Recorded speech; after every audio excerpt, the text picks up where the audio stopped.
Ok, vamos lá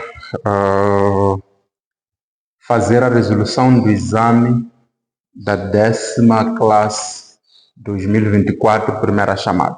Né? Vamos resolver todos os exames que foram feitos este ano, como forma de preparar aqueles que não conseguiram fazer os exames, seja lá por vários motivos, né?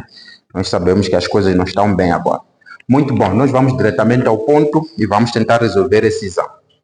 A pergunta número 1 diz o seguinte: usando os símbolos de maior, menor, igual, está contido, contém, é para copiar e completar na sua folha de resposta os espaços em branco de modo a obter as afirmações verdadeiras. E na linha A, o que é que nós temos? Nós temos 1/5 de 30, depois temos espaço, do outro lado temos 30% de 30. Nós queremos comparar esses dois números, queremos saber o resultado que vai aparecer aqui e o resultado que aparece aqui, qual dos dois é maior. Então, o que é que nós podemos fazer aqui?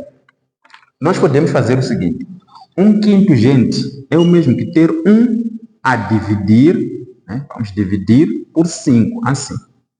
Se nós formos a dividir 1 por 5, nós vamos ter 1 a dividir por 5, não é possível, colocamos 0. Depois acrescenta-se vírgula aqui, acrescenta-se vírgula aqui. Então, acrescentamos um 0, vai ficar 10. Então, teremos 10 a dividir por 5, vai dar 2. Então, 2 vezes 5 vai dar 10. Depois colocar menos, vê que aqui vai dar 0. Significa que ter 1/5 assim é o mesmo que ter 0,2. Então, vamos levar essa informação e escrevermos aqui. Vamos colocar aqui 0,2. O D transforma-se em multiplicação. Depois temos aqui 30. Cá deste lado temos 30% de 30, né? Então, 30% também pode ser representado assim. 30% é 30 sobre 100, assim. Podemos transformar. Então, dividindo isto aqui, vamos apanhar esse 0, corta com este. 3 a dividir por 10 vai dar 0,3, assim. Então, quer dizer que 30% é o mesmo ter 0,3, o D passa para a multiplicação, depois temos ali 30. Daqui o que é que nós podemos fazer? Vamos multiplicar isto. Vamos ver que 0,2 vezes 30 vai dar 6. Cá deste lado, 0,3 vezes 30 vai dar 9. Então, daqui já podemos comparar isto. Onde ver que realmente o 9 é maior que 6. Então, mas esse cálculo aqui você pode fazer no rascunho, porque na folha do exame só querem que você diga qual dos dois é maior. Então, nós descobrimos que o 30% de 30 é maior que 1/5 de 30. Espero que tenham percebido. Vamos para a linha B. Na linha B, o que é que nós temos? Temos o seguinte: se nós formos a pegar o conjunto R, tirar o R menos, cá deste lado dizem que teremos o R mais incluindo o 0. Vejamos, gente, vejamos o que está acontecendo. Geralmente, nós temos o seguinte, temos assim, esse é o conjunto R todo. É preciso saber que aqui temos o 0, cá deste lado temos números positivos, cá deste lado temos números negativos. Então, falar do conjunto R é falar de todos os números reais. Então, todos os números que nós temos aqui na reta graduada. Agora, se eu for a pegar este conjunto R todo aqui, tirar esse traço quer dizer tirar este traço. Quer dizer, de todo o conjunto R, vamos tirar o R menos. Vamos tirar todos os números negativos. A partir daqui, vamos tirar tudo que está cá deste lado. Onde vê que o que sobra realmente é R positivo, mas incluindo 0. Por quê? Se aqui não tem 0 no R menos, é porque o 0 deve aparecer aqui. Mas se aqui tivesse 0, aqui não ia aparecer 0. Então, do jeito como está, realmente, se nós formos a pegar o R, tirar todo o R menos, vamos ficar com o R positivo incluindo 0. Significa que isto e isto é exatamente igual. Vai ser a mesma coisa. Tudo que nós vamos encontrar aqui é exatamente tudo que nós vamos encontrar aqui. Perfeito. Vamos lá para a linha C. A linha C diz o quê? Temos cosseno, cá deste lado, de 0 graus, depois traço, do outro lado temos o seno de π sobre 4, assim. De acordo com as nossas matrizes, a matriz dizia que é preciso saberem as razões trigonométricas dos ângulos especiais, lembrando que zero é um ângulo especial, mas também diziam para vocês saberem transformar de radianos para graus, porque aqui nós temos π. É preciso saber que π, quando estamos na trigonometria, assim, o π equivale a 180 graus. Então, aqui eu vou meter 180. E se você pegar 180 e dividir por 4, há de ver que dá 45 graus. Então, em outras palavras, cá deste lado nós temos o cosseno de 0 e do outro lado temos o seno de 45 graus, assim. De acordo com a tabela dos ângulos especiais, que era preciso decorar a tabela, nós sabemos que o cosseno de 0 vai dar 1 e o seno de 45 vai dar raiz quadrada de 2 sobre 2. Então, daqui nós podemos comparar esses dois números. Vejam que raiz de 2 dá 1, alguma coisa. Agora, se você dividir 1, alguma coisa por 2, a ver que o resultado será 0, alguma coisa. Automaticamente o que vai acontecer é que o resultado cá deste lado será menor que 1, porque isto aqui no fim do dia vai te dar 0, algum número. Então, espero que tenha ficado claro. E por fim temos a linha D. A linha D diz o seguinte: logaritmo decimal de 2 mais logaritmo decimal de 5, depois traço, cá deste lado temos 2. Vejamos, quando nós temos logaritmo decimal, é o mesmo dizer que a base é 10. Né? Quando aparece O, quer dizer, logaritmo decimal tem base 10. Então, pelas propriedades que nós temos dos logaritmos, sabemos que quando temos mesma base, porque temos mesma base, 10, 10, apesar de não ter sido colocado ali, quando nós temos a mesma base, enquanto trata-se de adição, as propriedades dos logaritmos dizem o seguinte: você mantém a base e multiplica os logaritmandos. Então, vamos multiplicar o 2 vezes 5. Cá deste lado temos o nosso 2. Daqui vamos ter o quê? Vou colocar tudo. Logaritmo, veja que este vezes este vai dar 10. Mas dissemos o quê? Logaritmos decimais sempre apresentam base 10. Então, vou colocar a base 10. Sempre que for colocar a base, então tem que escrever log. Agora, quando vem LG assim, é porque nós já sabemos que a base tem que ser 10. E cá deste lado, nós temos 2. Só que o logaritmo de 10 na base 10, pelas propriedades dos logaritmos, sempre que você encontra um número aqui e o mesmo número aparece aqui, significa que isso vai dar 1. E cá deste lado nós temos 2. Significa que o logaritmo de 10 na base 10 vai dar 1. Cá deste lado temos 2. Então, automaticamente, o sinal seria esse. Quer dizer que você devia colocar aqui isto aqui. Muito bom. Espero que tenha ficado claro. Esse era exercício número 1 e valia 2 valores. Cada uma dessas questões valia 0,5. Muito bom. Depois temos aqui o exercício número 2. Vou liberar o quadro. Quem não percebeu, é só recuar, olhar de novo. Então, num concurso para... Vamos colocar daqui 2. Num concurso para admissão de pessoal de uma empresa, foram entrevistados 970 candidatos. Quer dizer que esse é o nosso universo, né? 970 pessoas foram entrevistadas, dos quais 527 falam a língua inglesa. O que falam a língua inglesa, vamos apresentar por I, quer dizer inglês, são 527. Depois, falam a língua inglesa. Depois temos 255 falam a língua francesa.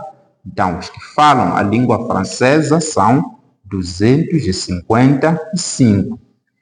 Depois temos 316 não falam nenhuma dessas línguas.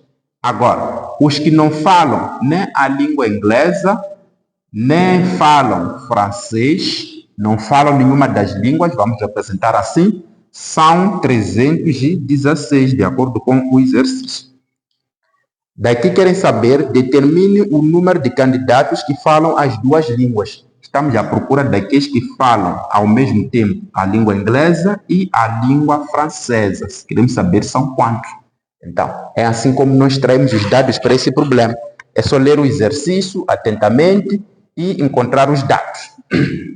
Perfeito. Daqui, obviamente que isto aqui trabalha com diagramas de Venn. Mas nós podemos fazer o seguinte, é só uma questão de lógica, gente. Vamos lá. Nós sabemos que, no total, foram entrevistadas 970 pessoas. Mas daquelas pessoas que foram entrevistadas, nós estamos a descobrir que os que falavam inglês eram 527, os que falavam francês eram 255, os que não falavam nenhuma daquelas línguas eram 316. Vamos lá ver. Geralmente, quando nós pegamos aqueles que falavam a língua inglesa, mais aqueles que falavam a língua francesa, mais aqueles que não falavam nenhuma das línguas, aqueles que não falam nenhuma das línguas, assim, mas aqueles que falam as duas línguas ao mesmo tempo, que falam inglês e ainda falam francês ao mesmo tempo, isso tudo tem que ser igual ao universo. Se nós formos a pegar todos aqueles que foram entrevistados, todos eles, e somarmos todos eles, tem que ser igual ao universo. Então, daqui, o que é que nós vamos ter? Os que falavam a língua inglesa são quantos? De acordo com o exercício, 527, assim. Mas os que falavam a língua francesa, 255. Os que não falavam nenhuma das línguas, de acordo com o exercício, 316. Depois temos mais aqueles que, aqui é menos, em condições normais, menos aqueles que falam a língua inglesa e a língua francesa ao mesmo tempo. Tudo isso aqui tem que ser igual ao universo, que é 970, assim. 970. Vamos lá ver. Se nós formos a somar este mais este mais este, vamos somar aqui. Temos 527 mais 255 mais 316, assim. Isto aqui dá 12, mais 6 vai dar 18, vai 1. Esse 1 adicionamos aqui dá 3, mas isso aqui vai dar 8, mas isso aqui vai dar 9, não vai nada. Este mais este dá 7, mas isso aqui dá 10, assim.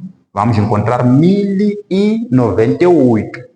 Agora, vamos lá, colocamos aqui 1098, menos os que falam as duas línguas ao mesmo tempo, isso aqui tem que ser igual a 970. Passamos este para lá, ficamos com menos os que falam as duas línguas, será igual a 970 menos 1098, assim. Daqui, vamos fazer a subtração, né? Vamos colocar aqui 970, 079, assim. Vamos ver, temos 8, depois aqui temos 2 e aqui temos 1. Então, vamos ter menos igual a menos 128. Passamos esse menos para cá, vamos ficar com igual a 128. Significa que os que não falavam, ou melhor, os que falavam as duas línguas ao mesmo tempo naquela entrevista deviam ser 128 pessoas. E esse é o procedimento correto de resolver o exercício. Mas vamos lá ver como é que vocês podiam encontrar a resposta desse exercício, caso você não conheça aquele procedimento. O que é que você faz? Você consegue ver que, olha, o teu universo aqui é de 970. Quer dizer que o número de pessoas total que foi entrevistado é de 970.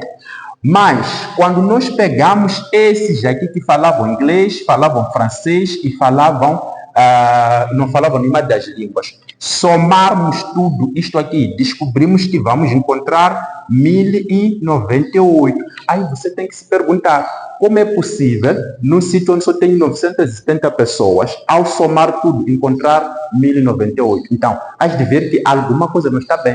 Então, ao somar esses números aqui, não batem com o que está aqui. Então, aquilo que aparecer a mais é exatamente aquilo que você quer. São aqueles que falavam as duas línguas ao mesmo tempo. Então, era só uma questão de você somar tudo isso aqui, depois fazer menos, aqui, menos 970. Então, subtrai isto, encontrava o teu resultado. E já está. Espero não ter complicado, mas esse devia ser o procedimento da resolução do exercício. Muito bom. Vamos dar continuidade. Exercício número 3.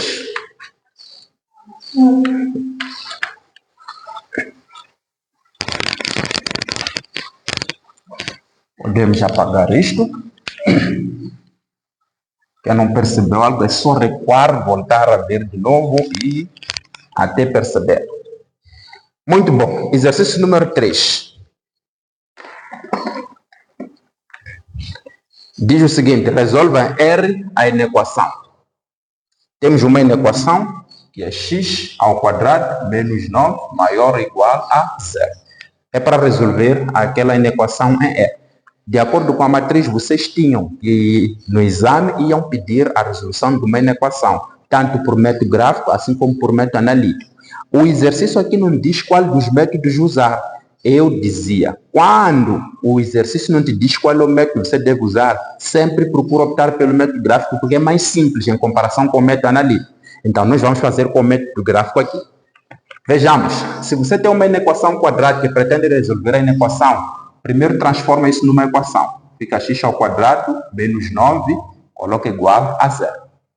Chegado aqui, aquela inequação quadrada é incompleta. Nós podemos resolver a inequação quadrática diretamente. Mas também, para quem não conhece a resolução ou o cálculo direto, pode optar por extrair valor de A, valor de B, valor de C, calcular delta, x1, x2. Então, nós vamos resolver diretamente. Por quê? Quando uma inequação não tem um valor de B, essa inequação quadrática não tem valor de B, você pode passar este valor para cá, fica x ao quadrado igual, uma vez que é negativo, quando passa para cá fica positivo, assim. Daqui, vamos ter o x será igual. Esse 2 que está aqui, quando passa para o outro lado, fica mais ou menos raiz quadrada, assim. Daqui teremos o x será igual a mais ou menos 3. Já encontramos o valor de x1 e x2. Como estamos a resolver pelo método gráfico, o exercício não diz qual é o método, o que você vai fazer? Você vai colocar depois aqui a reta graduada, o eixo do x. E vai levar esses dois números, colocar aqui na reta, mas de ordem crescente. Então, primeiro temos menos 3, depois temos o mais 3, assim. São as soluções que nós encontramos. Depois que nós colocamos esses números, nós temos que voltar e olhar para o valor de A, o número que está junto com x ao quadrado, ver se é positivo ou é negativo. Nesse caso, conseguimos ver que é positivo. Quando o valor de A é positivo, então você terá uma parábola voltada para cima, assim. Mas se aqui fosse menos, a parábola estaria virada para baixo. Então, como é positivo, parábola virada para cima. Depois disso, o que a gente faz?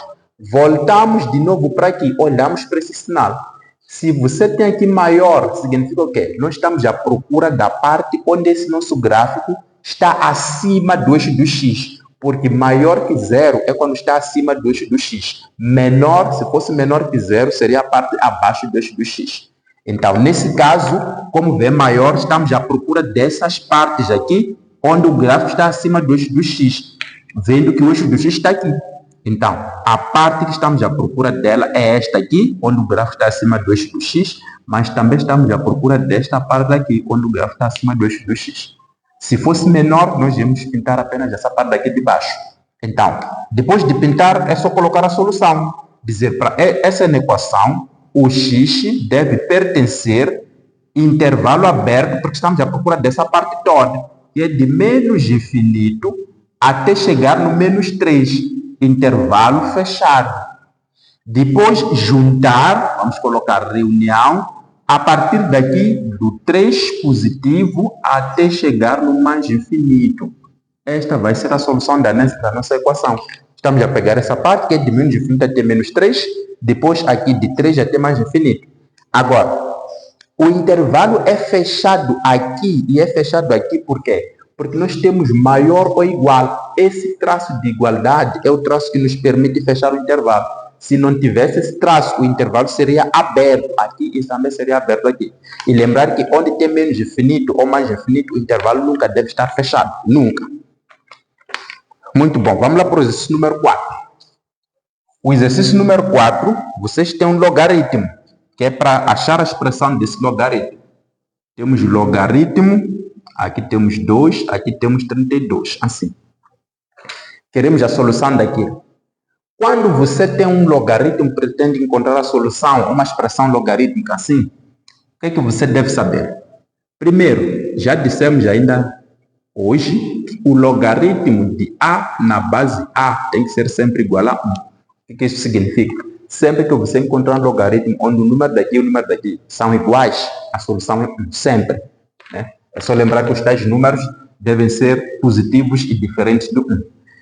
Também temos uma propriedade que diz que quando você tem um logaritmo onde você tem A com um certo expoente C e aqui temos B, o que acontece? Este teu expoente C aqui, ele pode passar, ficar aqui atrás, aqui. Então, nós podemos ter uma coisa do tipo C vezes, aqui, vamos ter o quê? O logaritmo de A na base A. Basta você encontrar um logaritmo onde você consegue ver que, olha, temos um expoente aqui, né? Temos um logaritmo que tem um expoente. Esse expoente tem que passar, vai ficar aqui atrás, a multiplicar. Se o expoente estivesse aqui na base, se nós tivéssemos uma coisa tipo logaritmo de A, depois temos B elevado a C, assim, então isto seria igual, este C passava, ficava aqui embaixo. Lembrar que aqui tem 1, então ficaria 1 sobre C vezes, depois teríamos o logaritmo de A na base B. Desculpa, aqui é base B aqui. É base B, não base A. Ok. Com isso queremos dizer o quê? Quando você encontra uma expressão logarítmica como esta, tem que procurar criar condições de ter uma coisa mais ou menos assim. O objetivo é encontrarmos mesmo a base, mesmo logaritmada. Então, para tal, o que é que nós vamos fazer? É só usar a tabuada básica.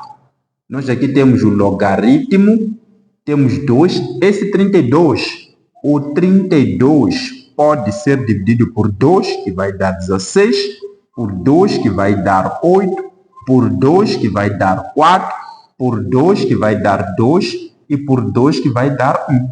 Significa que ter 32 é o mesmo que ter 2 elevado a 1, 2, 3, 4, 5, elevado a 5, assim.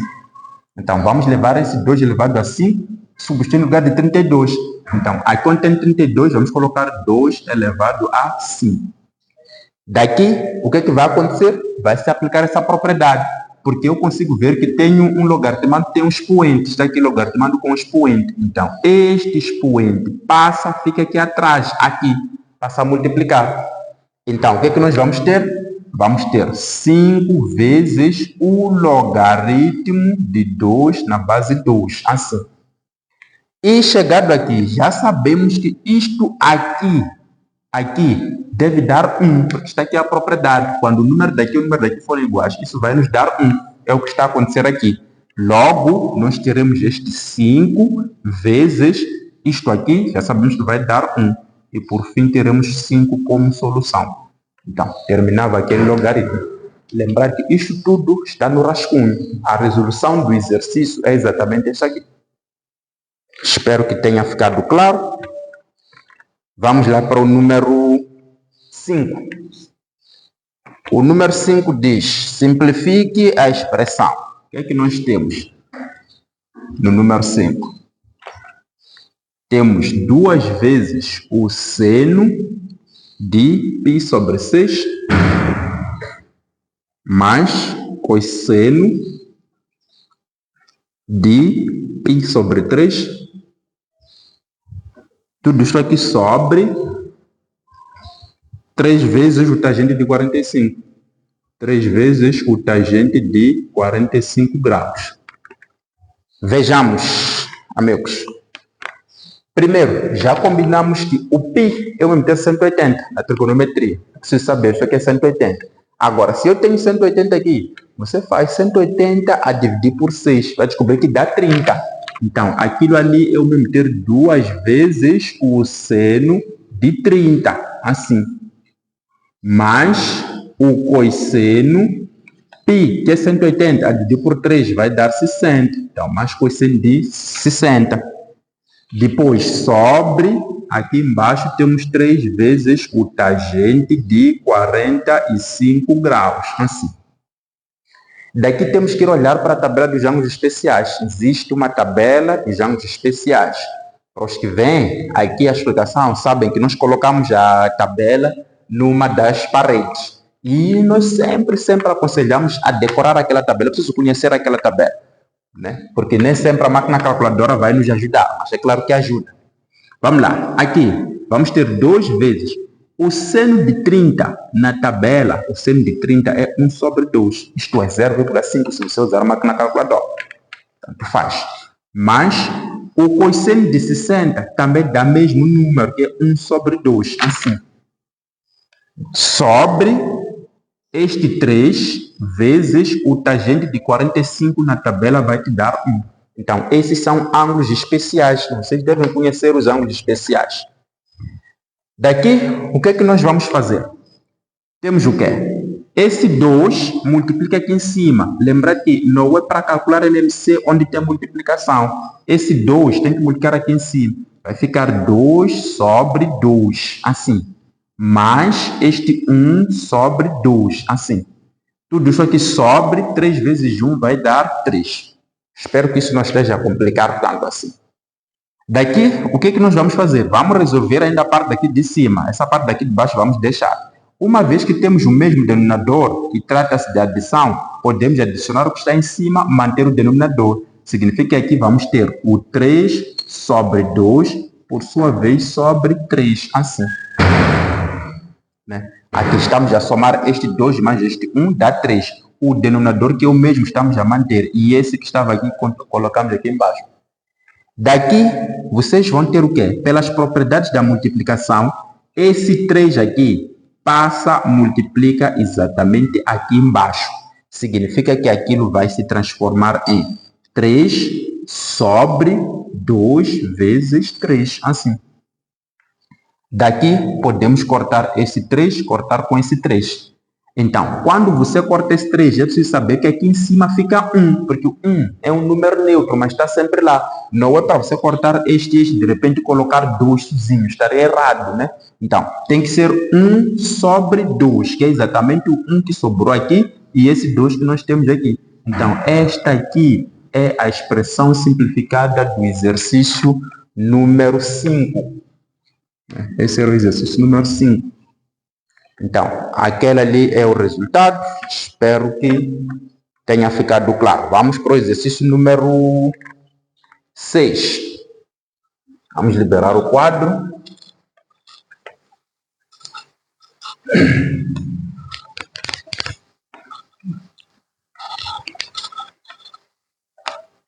No exercício número 6, o que é que nós temos? Temos aí um triângulo. Exercício número 6. Temos um triângulo, assim, assim, assim, que apresenta-nos aqui um ângulo de 60 graus. Aqui tem uma dada altura e aqui temos 52 metros. E o problema diz o seguinte: determina a altura da torre. Então, estamos à procura desta altura. Sabendo que o comprimento da sombra projetada pela mesma torre num plano horizontal é de 52 metros. Estamos a supor que isto aqui é uma torre, é uma dada torre aqui, né? Essa torre tem uma dada altura que nós não sabemos qual é, mas uma vez que o Sol está cá deste lado a nos dar os raios solares, essa torre vai projetar uma sombra a um ângulo de 60 graus, e essa sombra daqui da torre até onde termina a sombra temos 52 metros. Então, sendo assim, nós queremos saber qual deve ser o valor da altura daquela torre. Simples quanto isso. Vamos lá, amigos. Quando nós estamos a fazer 10ª classe, nós aprendemos simplesmente 4 razões trigonométricas. que são o seno, o cosseno, o tangente e o cotangente. Então, o que acontece? Vamos lá colocar aqui um triângulo retângulo qualquer. Aqui temos um ângulo de 90 graus, aqui temos um certo ângulo, aqui temos aquilo que chamamos de hipotenusa. Se o ângulo está aqui, é porque cá deste lado temos o cateto oposto e cá deste lado temos o cateto adjacente. O cateto oposto é exatamente lá onde o ângulo aponta. Se eu mudar o ângulo, colocar o ângulo aqui, vamos ver que o cateto oposto passa já a ser esse aqui. Então, vamos deixar de ver como está. E se você tem o triângulo retângulo do jeito como está ali, é preciso conhecer as definições do triângulo retângulo. Saber o seguinte, que o seno do ângulo é sempre igual ao cateto oposto sobre a hipotenusa. Essa é a definição do seno. Seno sempre vai ser igual a cateto oposto sobre a hipotenusa. Independentemente do triângulo, desde o momento que seja retângulo, vai se verificar aqui. O cosseno do ângulo vai ser sempre igual ao cateto adjacente sobre a hipotenusa. Assim.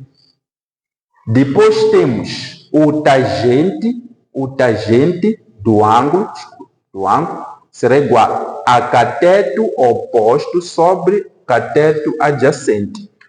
Geralmente não costumamos colocar o cotangente, porque o cotangente é o inverso do tangente. Significa que se eu levar isto, colocar em cima, isto colocar embaixo, então aqui passa a ser tangente, ou melhor, cotangente. Vamos lá, nessas três razões trigonométricas, irmãos. Vejamos, o seno, sempre que você quer calcular seno num triângulo retângulo, tem que saber que o seno é o cateto oposto sobre a hipotenusa. Se o ângulo está aqui, o cateto oposto está cá deste lado e a hipotenusa está cá deste lado. Se você quer o cosseno é o cateto adjacente sobre a hipotenusa. Se quer o tangente é o cateto oposto sobre o cateto adjacente. Então, é assim como nós vamos trabalhar com o triângulo retângulo. Então, olhando para aqui, vamos supor, hipoteticamente, que eu quero trabalhar com seno. Se eu for a colocar seno do ângulo, o meu ângulo nesse caso é 60 graus, vamos descobrir o quê? Que o seno de 60, de acordo com a definição, é cateto oposto, que é aqui, sobre a hipotenusa. Só que você consegue ver que na hipotenusa nós não temos nada, não temos nenhum número. Então não fica bem usar o seno para aquele exercício, nós não vamos encontrar a solução se formos usar o seno. Porque para este exercício aqui, estamos a ver que aqui onde tem hipotenusa, aqui não tem nenhum número. Então, qualquer grandeza trigonométrica que trabalhe com a hipotenusa não vai resolver esse problema. Porque esse problema só precisa do cateto oposto e do cateto adjacente. Então, automaticamente, olhando para aqui, nós temos que usar o nosso tangente. Lembrando que eu disse, o cotangente é você inverter, colocar o cateto adjacente aqui e colocar o cateto oposto aqui, assim. Então, tanto o tangente, assim como o cotangente, podem nos ajudar a trabalhar com esse exercício. Precisamos de cateto oposto e do cateto adjacente. Então, assim sendo, vamos trabalhar com o tangente. Vamos tirar isto. Vamos trabalhar com o tangente. Ficaria o quê? Fica uma coisa do tipo, o tangente de 60 graus será igual, coloca traço de fração. De acordo com a definição, o tangente de 60 graus é igual a cateto oposto, que é representado por H, sobre o cateto adjacente, que é representado por 52 metros. Assim. Daqui tem que saber que o tangente é um ângulo especial. Então, é preciso conhecer a tabela dos ângulos especiais, que vai dizer que o tangente de 60 graus nos ângulos especiais, tangente de 60, é raiz quadrada de 3, igual a H sobre 52 metros. Assim. Então, tabela dos ângulos especiais, amigos, é preciso decorar. Né? Então, nós vamos fazer uma aula mostrando como é que você pode encontrar todos os ângulos, pelo menos todas as razões trigonométricas dos ângulos especiais. Mas, enquanto isso, o estudante tem que decorar a tabela dos ângulos especiais. Vimos ali o seno, vimos o cosseno, vimos o tangente de 45 e agora estamos a ver o tangente de 60, que é raiz de 3 sobre 3. Nós temos aqui a tabela, algures aqui. Agora, depois disso, o que nós temos aqui? É preciso saber que todo número, naturalmente, quando não tem denominador, você coloca denominador 1.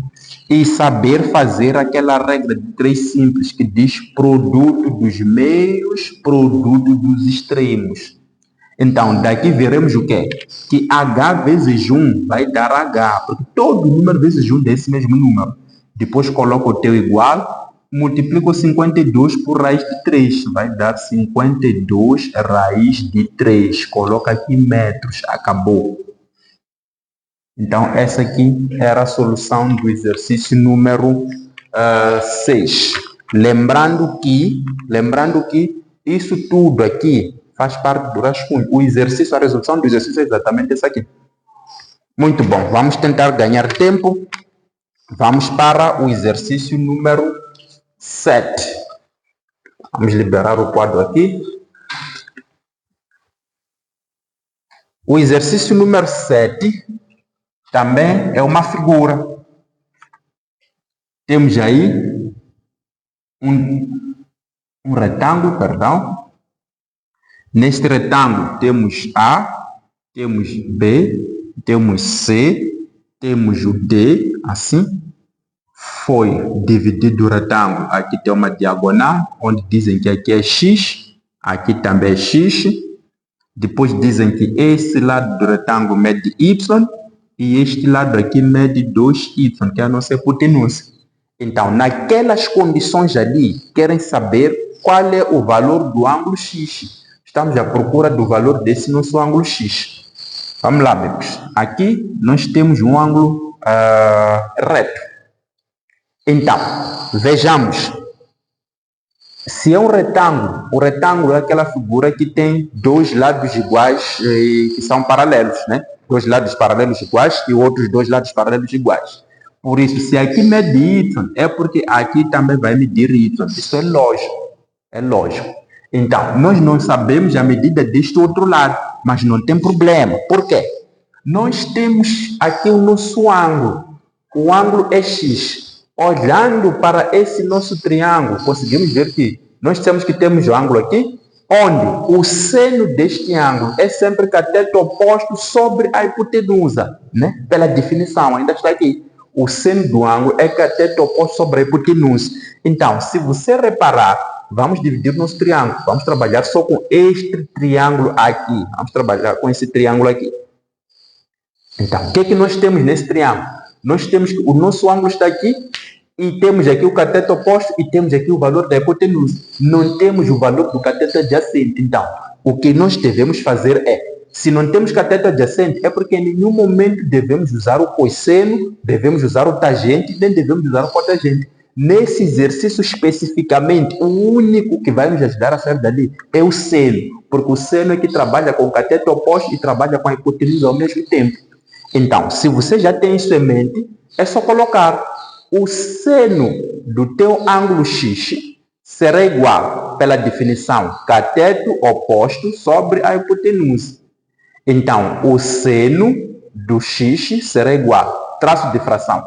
O cateto oposto ali, aqui é igual. O cateto oposto, se o ângulo está aqui, é para o cateto oposto aqui, é Y. Então, colocamos Y. E a hipotenusa sempre é esse lado aqui, que é 2y. Então, colocamos 2y, assim. Daqui vamos ter o seno de x será igual. Veja, podemos cortar este y aqui com esse y aqui. Lembrando que já falamos há bocado, que quando você corta este, é preciso saber que tem 1 aqui. Só que aquele 1 é neutro, não é colocado. Mas quando você corta, ele já passa a existir. Fica ali 1 sobre 2. E eu mesmo ter 0,5. Agora, pela regra, gente, nós sabemos o seguinte, que podemos colocar seno de x será igual. Quando você tem aqui 1 sobre 2, você sabe que esse 1 sobre 2 pode muito bem ser substituído por seno de 30. É só uma questão de conhecer a tabela dos ângulos especiais. Quer dizer que onde você encontrou 1 sobre 2, vamos ter seno de 30. Então, se nós temos x aqui e temos 30 aqui, enquanto se trata do seno, é porque automaticamente já podemos dizer que aquele nosso ângulo x é igual a 30 graus.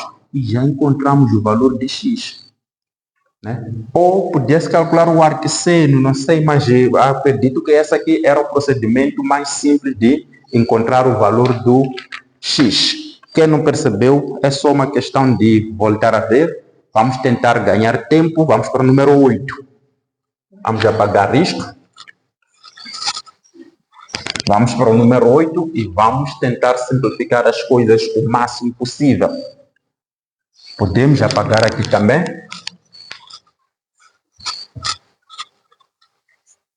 Muito bom. Número 8 diz, considera a função f de x.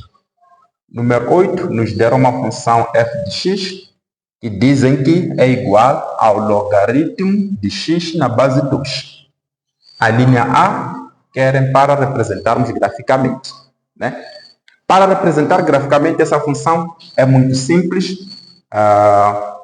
Essa função aqui é a primeira função que quase todos os professores dão como exemplo quando estão a introduzir funções logarítmicas. Por isso nós combinamos até nas aulas de preparação que é uma função muito simples, onde você vai colocar aqui uma tabela, né? Essa tabela você vai dividir em y e x, assim. Depois o y começa de menos 2, depois menos 1, depois 0, depois 1 e por fim aqui 2, assim. Vejamos, de todas as funções que nós construímos, nós combinamos que a função logarítmica, pelo menos para a 10ª classe, né? A função logarítmica é a única que é diferente, porque as funções quadráticas, lineares, exponenciais que nós já construímos, descobrimos que o x é o único que a gente não calcula. O x você coloca menos 2, menos 1, 0, 1 e 2. O objetivo é você encontrar o valor do y. Só que nas funções logarítmicas é ao contrário. O y, você coloca simplesmente esses números e começa a calcular os valores de x. Agora, pela regra, quando nós estamos à procura do x, se eu tenho y igual a logaritmo de x na base 2 e eu estou à procura do x, pela regra de transformação, o x passa a ser igual. O que era a base do logaritmo continua sendo base e este y passa a ser expoente. Então, você usa esta função aqui para poder encontrar o logaritmo. Lembrar que o logaritmo, em algum momento, é inverso do exponencial, o exponencial é o inverso do logaritmo, em algum momento. Vamos lá, amigos. Se eu levar esse 2, vamos começar com os positivos. Se eu levar esse 2 que está no y, vir colocar aqui no lugar de y, há de ver que 2 elevado a 2 dá 4. Assim. Se levar este 1 que está no y colocar aqui, há de ver que 2 elevado a 1 continua a dar 2. Se levar o 0, colocar aqui, há de ver que todo 1 elevado a 0 dá 1. Assim.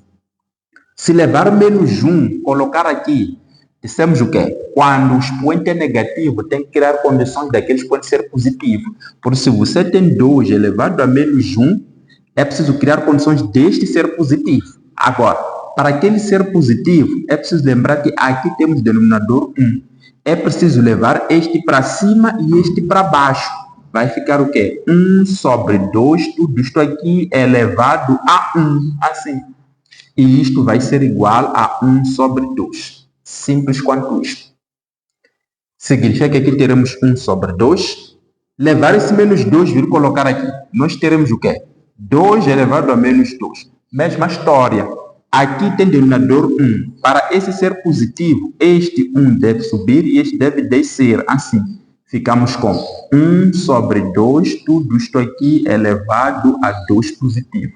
Então, isto aqui vai ser 1 sobre 4. Porque 1 elevado a 2 dá 1. 2 elevado a 2 dá 4. Então, vamos ter aqui 1 sobre 4. Eu ainda vou produzir uma aula para falar dessas propriedades, porque muita gente faz muita confusão nessas propriedades. Então, por enquanto, como temos pouco tempo, espero que tenha ficado claro. Depois que nós temos essa tabela, nós temos que representar o gráfico. Então, para representar o gráfico, você só coloca o eixo dos y aqui e coloca o eixo do x aqui. Fazemos o quê? Levamos os números que estão no y, colocamos no y. Lembrando que os negativos ficam abaixo do eixo dos y, assim. Depois temos 0, depois aqui temos 1 e aqui temos 2, assim. Que são exatamente esses números aqui, os negativos e os positivos lá em cima. Depois vamos pegar os números que estão no x, vamos colocar no x. Eu gosto de começar por 1. O 1 está aqui. Começamos por 1. Depois que colocamos o 1, o que nós vamos fazer? Vamos colocar o 2. 2 é maior que 1, tem que estar aqui. 2. Depois vamos colocar o 4. O 4 é maior que 2, então tem que estar mais ou menos aqui. Deixando espaço aqui para o número 3. Né? O espaçamento conta. E depois voltamos por este. 1 sobre 2, 0,5 é metade de 1. Então estará mais ou menos aqui. 1 sobre 2 estará aqui. Né? É só deixar isso na memória. Que ali fica 1 sobre 2. O 1 sobre 4 é metade de 1 sobre 2. Então estará aqui. Aqui. Não precisamos colocar o tal 1 sobre 4, porque o espaço é um bocado apertado para colocar os números. Mas você tem que saber que aqui é 1 sobre 2 e aqui é 1 sobre 4. E vamos fazer as correspondências. De acordo com a nossa tabela, o menos 2 está com 1 sobre 4. Menos 2 está aqui, 1 sobre 4 está aqui. Então, os dois vão formar um ponto aqui. Colocamos o ponto. O menos 1 está com 1 sobre 2. O menos 1 está aqui, 1 sobre 2 está aqui. Então, os dois vão formar um ponto. Assim, está aqui o ponto. O 0 está com 1. O 0 está aqui, o 1 está aqui. Então, os dois formam um ponto. Como o 0 é neutro, o ponto se forma aqui, onde está o 1. O 1 está com 2. Esse nosso 1 está com 2. Então, vamos fazer isto. Até aqui, fazer isto. Formar um ponto aqui. Depois, o 2 está com 4. Então, o nosso 2 faz isto até na direção do 4. Vai formar um ponto. Assim. Aqui. Daqui, o que a gente faz? Nós vamos construir o gráfico, que é unir todos esses pontos. Unir todos esses pontos, fazer isto. E aqui sai a nossa função f de x. Já está o gráfico que estava a se pedir para representar na linha A. Espero que tenha tudo ficado claro. A linha B estavam a pedir para vocês indicarem o domínio. Né? Isso aqui é a linha A. A linha B estavam a pedir o domínio daquela função. Nós combinamos que o domínio representa-se por df e sempre coloca 2 pontos. O domínio é no eixo do x. O domínio de uma função logarítmica que não apresenta assíntotas diferentes de 0, nesse caso, a assíntota ali é 0, vai ser sempre x pertence ao R positivo. Por quê? O domínio ali no eixo do x. É só ver, neste nosso gráfico aqui, nesse nosso sistema cartesiano, o gráfico vai partir daqui da direção do 0 e vai para lá. Cá deste lado não existe gráfico. E o gráfico nunca vai tocar no 0. Por isso nós estamos a dizer que o domínio é todo R positivo, excluindo o 0. 0 não faz parte ali. Muito bom. Espero que isso tenha ficado claro. Vamos ganhar tempo com o exercício número 9. O exame tem 10 questões. Exercício número 9. Diz o quê? Nós temos aqui uma função, número 9. Temos o eixo do x, temos o eixo dos y, aqui x, aqui y, temos aqui menos 3, temos aqui menos 1 e aqui temos menos 2, aqui em cima temos 1 e aqui temos menos 3. Então, o gráfico passa daqui, faz o vértice aqui e uma coisa mais ou menos assim. Assim. Então, de acordo com o exercício, eu vou liberar esse espaço porque vou precisar.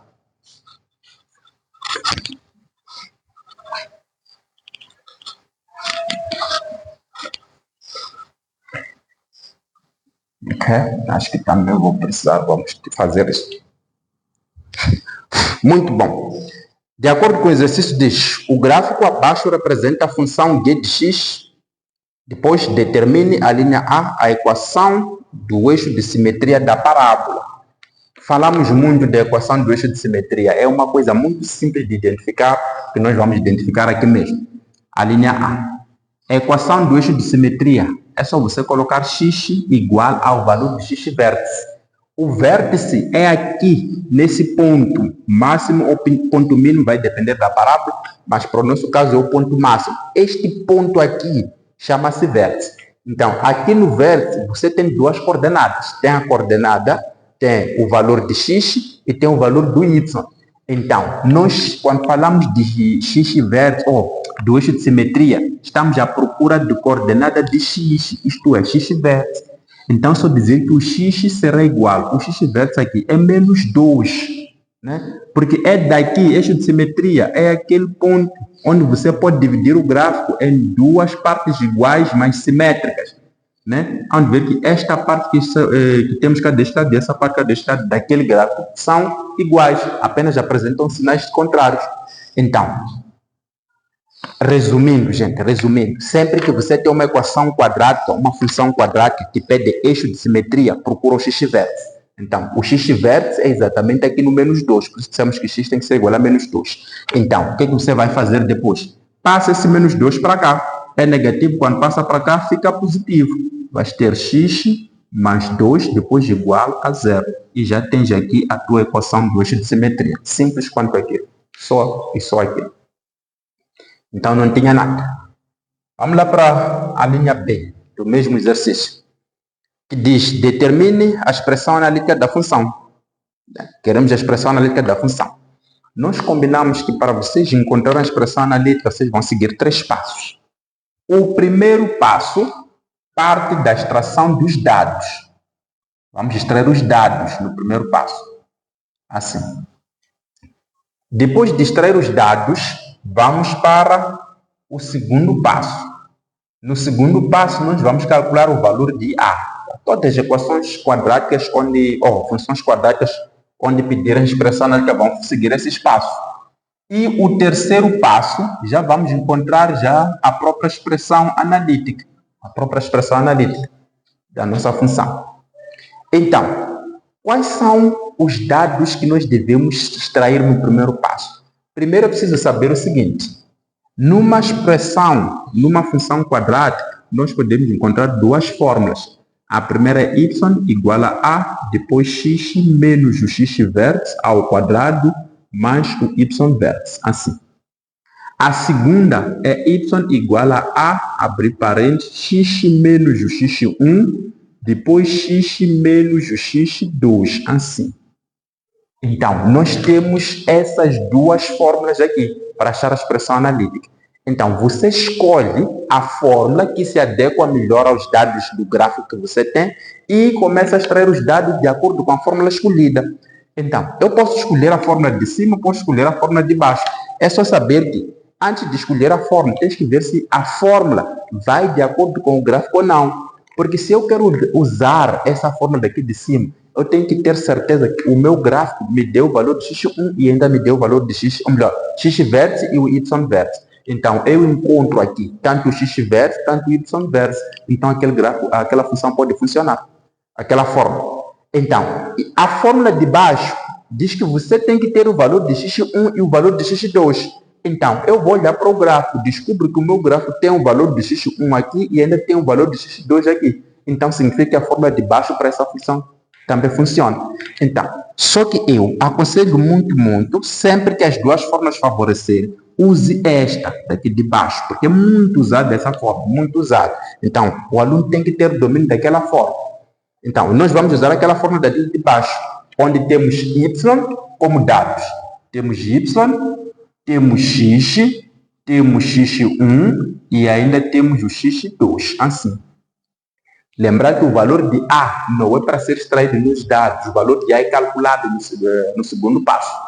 Então, vamos lá. O x2 e x1, vejamos, x1 é onde o gráfico toca o eixo do x pela primeira vez. Aqui nós temos o nosso x1. Esse é o nosso x1. Onde o gráfico vai tocar o eixo do x pela segunda vez, temos o nosso x2. Então, nós vamos colocar ali que o x1 é menos 3 e o x2 é menos 1, porque são exatamente aqueles dois pontos onde o gráfico vai tocar o nosso eixo do x. Agora, falta o y e o x. Para encontrar o y e o x, você tem duas opções aqui. A primeira opção é usar este ponto aqui, porque quando estamos aqui, conseguimos ver que y é menos 3 e o x vai ser 0. Sempre que você encontra esse número aqui, ou no gráfico oposto dos y, é porque o x é 0.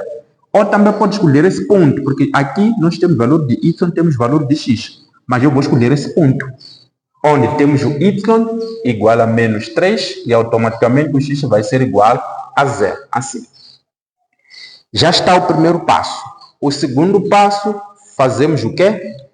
No segundo passo, vamos copiar a nossa fórmula. Esta fórmula aqui. Vamos colocar aqui. Y igual a A, depois x menos x1, depois x menos x2. Assim. Vamos pegar esses dados e substituir na fórmula. Onde tem y? Menos 3. Onde tem A? Deixamos, porque é o que nós queremos calcular. Onde tem x? Sabemos que é 0. Agora, esse menos que eu tenho aqui e o menos que eu tenho no x1, quando se encontram, formam um sinal de mais. Depois colocar 3, assim. Depois vamos ter de novo no lugar de x0. Depois esse menos do x2 aqui, que está aqui, e o menos que vem com o próprio número, quando se encontram, vão formar mais. Depois temos aqui 1, fechado, assim. Daqui teremos menos 3 igual a A.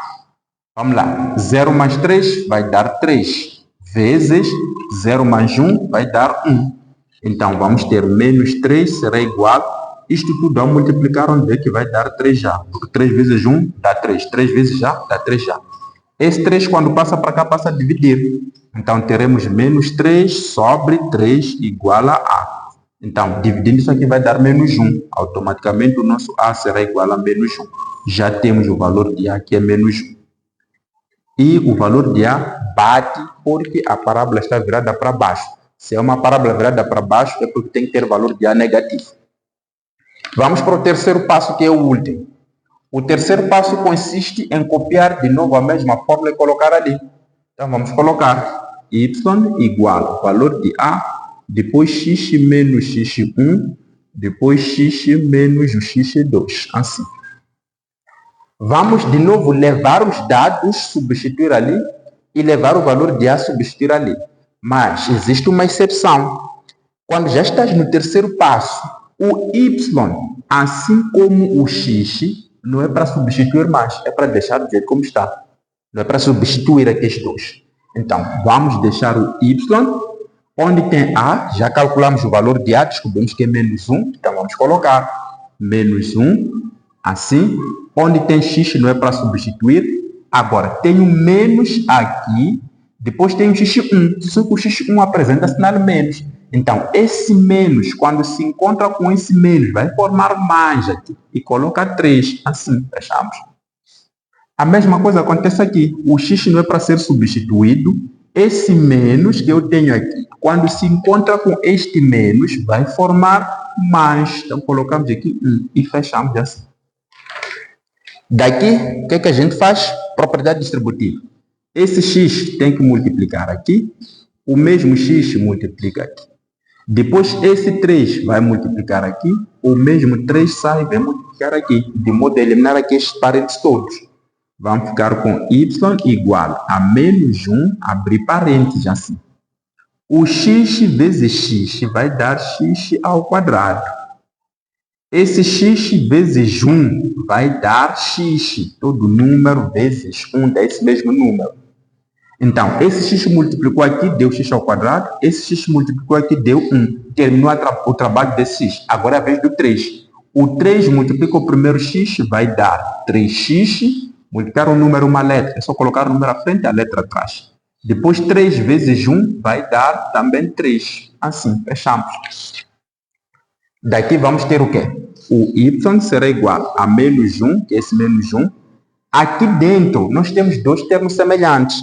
Dois termos semelhantes são aqueles que apresentam a mesma parte literal, a mesma incógnita. Aqui tem x, aqui também tem x. Lembrando que aqui à frente tem 1. Então, o que nós vamos fazer?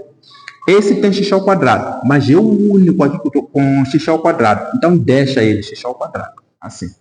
Agora, esse tem x que não está ao quadrado, esse também tem x que não está ao quadrado. Então, somamos 1 mais 3, vai dar 4. E manter o x que os dois têm. E por fim, temos esse mais 3. Assim. Fechamos. E por fim, vamos pegar esse menos 1. Distribuímos aqui dentro para podermos eliminar parênteses. Então, teremos o y será igual. Este vezes este vai dar menos x ao quadrado. Este vezes este vai dar menos 4x. Este vezes este vai dar menos 3. E esta aqui é a nossa expressão analítica. Terminou aqui. Então, o valor que você encontra aqui como valor de C, o valor que você encontra aqui como valor de C, tem que bater com o valor que você tem aqui na ordenada, na origem, sempre. E o valor de A tem que coincidir o sinal com a parábola. Então, aqui está a nossa função resolvida. Vamos para o último exercício. Então, o último exercício, nós não vamos colocar o exercício todo aqui, porque é uma tabela, ia dar muito trabalho para copiar. Mas diz o seguinte: fez-se um inquérito a um grupo de 15 jovens. Então, o nosso total, esse número 10, onde o nosso total, ou o nosso N, é igual a 15 jovens. Agora, sobre as idas ao cinema no mês de janeiro do ano corrente. Os resultados estão sintetizados no gráfico de barras abaixo. A linha A, querem saber qual é a moda do número de idas ao cinema. Então, na linha A, estamos à procura da moda. Vejamos, moda, quando falamos de moda, estamos a falar daquele valor que aparece com maior frequência. Se eu tenho um conjunto de dados, tenho aqui 3, 5, 2, 3, depois aqui 10, me perguntam qual é a moda. Vou dizer que a moda é 3. Por que a moda é 3? Porque o 3 apareceu muitas vezes, apareceu 2 vezes. O resto dos números apareceram poucas vezes. Então, a moda é o valor que aparece com maior frequência. Analisando o nosso gráfico, nesse gráfico, que eu não vou desenhar o gráfico aqui, mas vamos entender como é que o gráfico aparece, onde ver que no gráfico vocês têm um eixo assim e tem outro eixo assim. Este eixo é o número de idas, né? E aqui temos o número de jovens, aqui.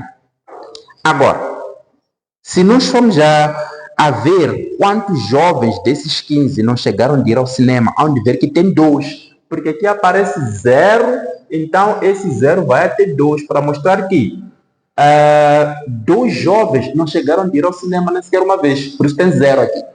Se nós formos a ver quantas pessoas foram ao cinema uma vez, onde ver que são 3, então o gráfico aparece assim, até 3. Se nós estamos à procura das pessoas que foram ao cinema 2 vezes, vamos descobrir que também são 2 jovens, assim. E os que foram ao cinema 3 vezes, vamos descobrir que são 5 jovens, assim. E os que foram 4 vezes são 2. E os que foram 5 vezes, é apenas uma pessoa foi 5 vezes ao cinema. Então, vejamos. A moda, amigos, vamos encontrar aqui. É aqui onde está a moda. Por quê? Aquele é o número, quer dizer, o número mais repetido que nós temos é exatamente aqui. Significa que, nesse conjunto de dados, nós temos 5 jovens que foram 3 vezes ao cinema. Significa que a maior parte foi ao cinema 3 vezes. Então, 3 vezes é a nossa moda. Quer dizer que a maior parte das pessoas foram ao cinema 3 vezes. Espero que estejam a perceber isso. Lembrar que moda sempre tem que aparecer mais repetido. Então, a moda é 3.